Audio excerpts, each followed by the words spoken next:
Hey guys, in today's video, we're going to talk about the most important checkpoints to a PGA Tour quality backswing.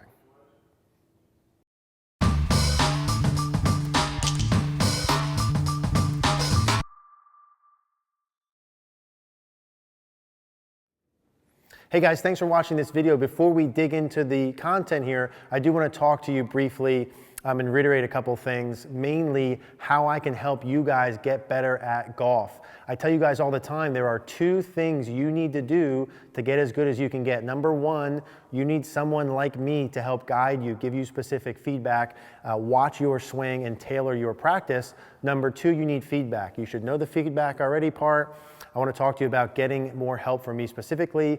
That is why we created CogornoGolf.com. We have a Facebook community. You can post your swing. I can show you what to do. It will expedite the process of you guys getting better. Please check it out. The link is in the description down below. Thank you.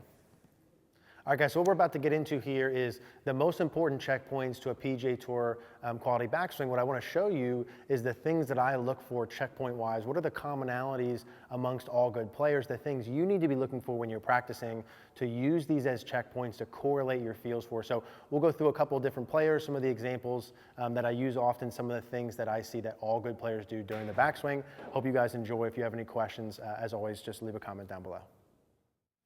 All right, guys, so let's take a look here at some of the backswing key principles. We're actually going to do a couple setup things first, and then we're going to dig into the backswing things. I have a couple of guys on here that I use all the time for examples that we're going to start with. Who I'm going to pull up first is going to be Hideki Matsuyama.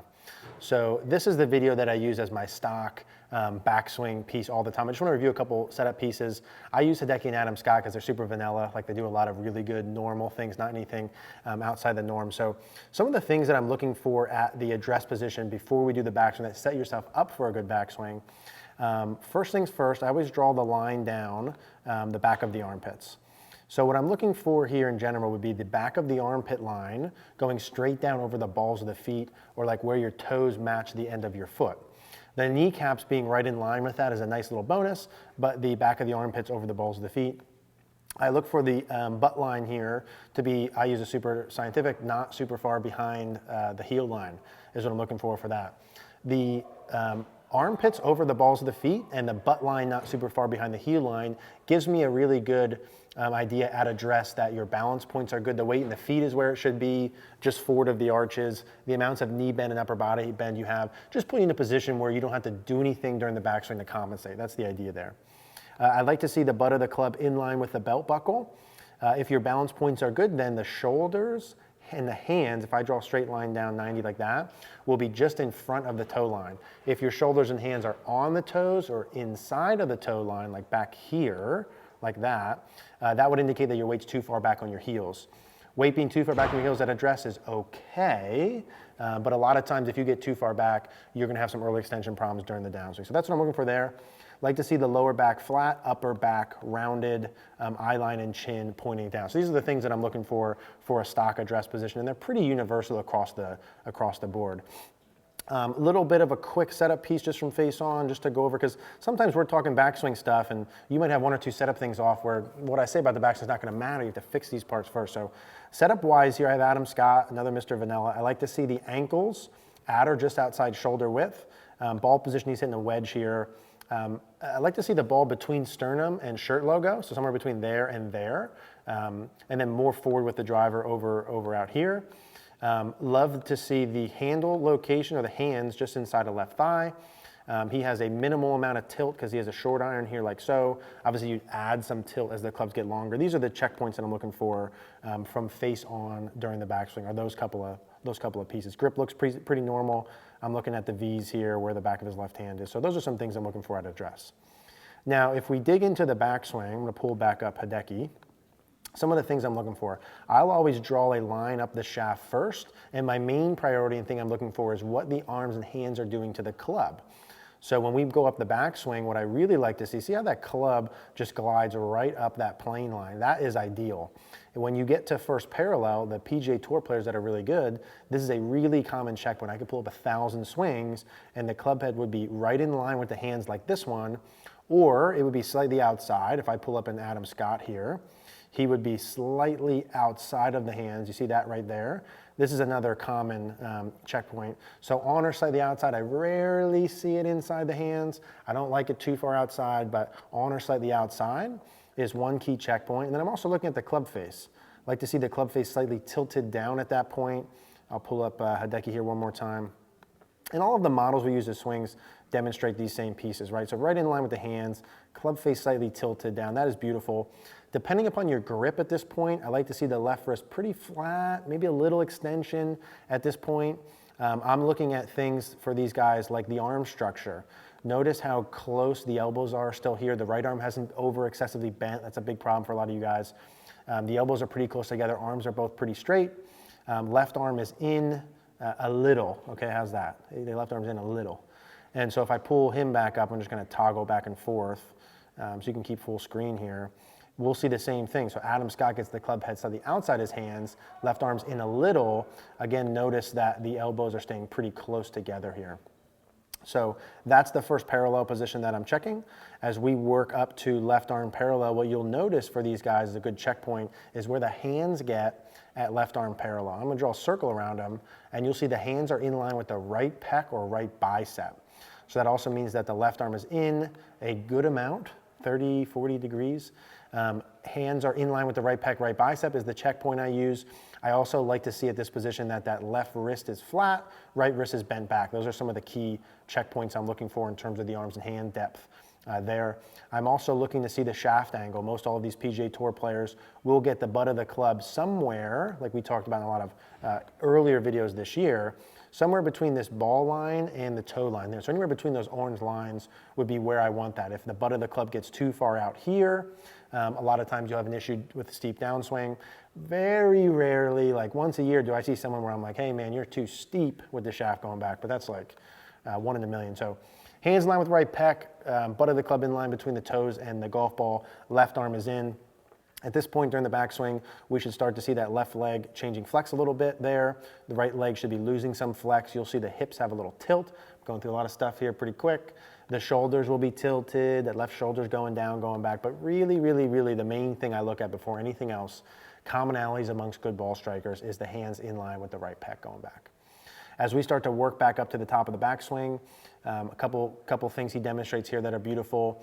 I'm checking overall depth during the backswing. So if I draw a straight line down from the butt of the club, that should go somewhere between the middle of the right foot and the right heel. So anywhere between here and here would be what I would consider depth, how far the butt of the club should go, how far around you versus up should you go. There's some variances there per player, right? But that would be about an average. You'll notice that these guys, a lot of them have this left wrist very flat at the top. And you'll also notice, it doesn't get talked a lot about, except for me and some other people, is that right wrist is very bent back at the top. And those two pieces go together.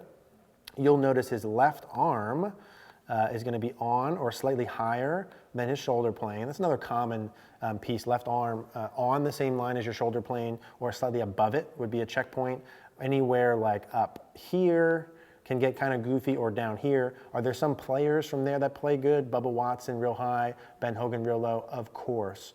Is that the easiest way for most of you guys who play once a week, aren't on the PGA Tour? Probably not. You probably want to go neutral with all of these pieces. So that's what I'm looking at.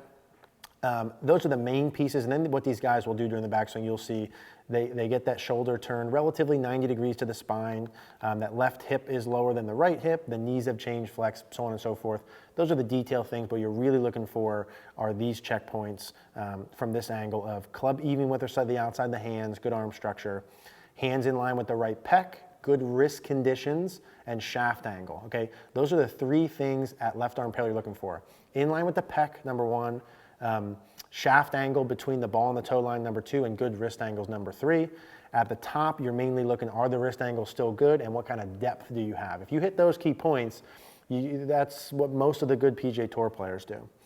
So one or two little other pieces from the face on here I want you to be looking at.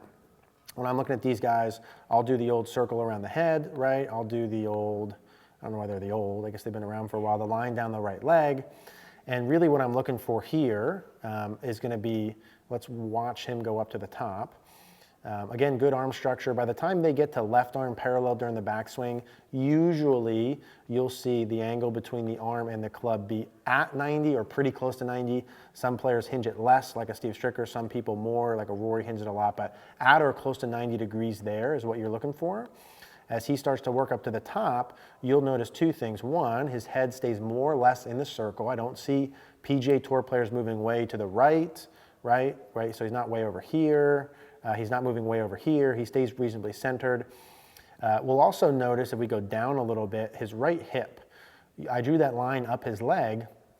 Most good players, their right hip stays on that line or goes slightly inside of it. So you'll notice there's like a little space created between his right hip and that target line. That is a big commonality amongst good players and a big differentiator amongst higher handicaps. A lot of you guys watching this are people that I work with. The hip will go to the right of the line, changes everything. That could be in fact, we will do a video on that at some point. That changes so many different variables. I can't go into the scope of this video, but their hip will stay on the line or go slightly inside of it. That is a big key. That's the hip thing, right? Most of these guys, PGA Tour players, which we talked about in a recent video, is going to be the left knee works in a little bit going back. The hip creates a little bit of space on this line, right? The head stays in the circle, and then arm structure, right? Now he's hitting a wedge, but most of these guys you'll see they maintain some good width with the right arm, 90-ish degrees. Left arm stays reasonably straight, doesn't need to be perfect, but they have some space here between the shaft and the shoulder. So just to backtrack here, you know the key parts from the down the line. The key parts from face on are your head stays within the circle, kind of. It can go slightly down, maybe a little up, but stays pretty much there. Your right hip stays on the line or creates a little bit of space, right? Those are two key points. And then some good width with the right arm, not getting past 90. Those are the things that I see commonality amongst good players. If I pull him up here and I split screen that over here, Ken's not gonna mind that he's on there for a minute. And I split screen that over here, right? That's what you need to be looking for. Where are you here? Right there. Do you hit that or not? That's a key point, all of them. When you go here, I mentioned the three things you need to be looking for. And then when you get to the top, the two things you need to be looking for, depth and risk conditions. And then on the left with him, it's where's the hip relative to the line, where's the head relative to the circle, and the arm width. If you can do those things or get close to those, you will do the same things that just about all good players do. Those are the commonality things amongst PGA Tour players. Some people say, and I'm going to wrap this up, some people say that you shouldn't try and mimic PGA Tour players. You can't swing the same as them. I think you should do exactly that. I think you should look at PGA Tour players, model what they do. How could they all hit these positions and those positions not be good things to do? That doesn't make sense to me, right? So I would look at what they do. These are the checkpoints. I've watched them all, so you don't have to. You have to just trust me on that. Hit those things. Adjust your feels accordingly. So if I say your hand should be in line with your right pec during the backswing, and they are not deep enough, and you say, that feels really deep. No, that doesn't matter. They're not where the checkpoint is. You need to feel deeper to the point where you hit it, or vice versa. Does that make sense? Adjust your feels based on the checkpoints. These are the backswing things. Hope you guys like this video. Give us some feedback down below. We're kind of testing this concept out. We might do more of this moving forward. I think, and Mary thinks, there's a lot of benefit for you guys. So if you think so too, leave us a comment or let us know whose swing you would like to see or how you'd like it structured. So if you guys have any questions or any suggestions, leave a comment down below. Thank you guys. Hey guys, if you like this video, please do me a favor, click the like button down below, click the notification bell if you haven't. Also, please subscribe if you haven't. If you do want more instruction tailored for you from me, go ahead and check out cogornogolf.com. The link is in the description down below. Thank you guys.